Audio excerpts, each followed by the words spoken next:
जी, ये क्वेश्चन एक आया है, बल्कि पेपर एक आया है हमारे पास, हमारी स्टूडेंट एंड टेस्ट सीरीज़ की। उनका क्वेश्चन है political systems of UK and US and their influence over governance. ये बहुत ही स्टैंडर्ड का क्वेश्चन अटैम्प्ट हुआ है।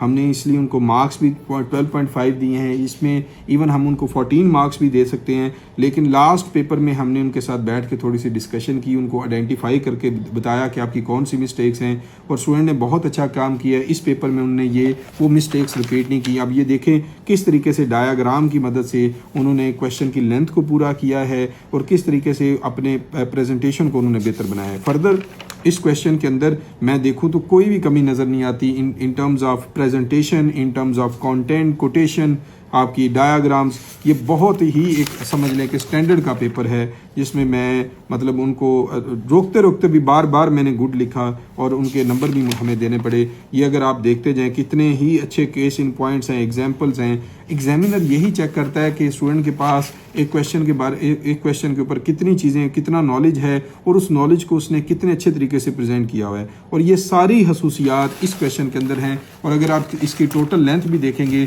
तो ये 10 पेजेस बन रही है। That is fortunately enough for any competitive examination. और अगर आप CSS की स्पेशली बात करते हैं तो इसमें देने तो हमें 14 पॉइंट समथिंग मार्क्स चाहिए थे, लेकिन फिर भी हमने 12 मार्क्स दिए हैं। इसमें कुछ चीज़ें हैं, उन्होंने कंक्लूजन को ज़रा अच्छे तरीके से नहीं किया, तो मैंने फिर भी उनके 1.5 मार्क्स को काट लिया। अगर कंक्लूजन ऐड कर देते तो फिर उनके मार्क्स पूरे 14 पॉइंट समथिंग बने, 14.5 मार्क्स बन जाने थे।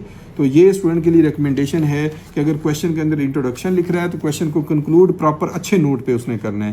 तो ये चीज़ें खास तौर पे अटेम्प्ट करते हुए CSS 2025 या PMS 2024 अटेम्प्ट करते हुए आपने ख्याल रखना है।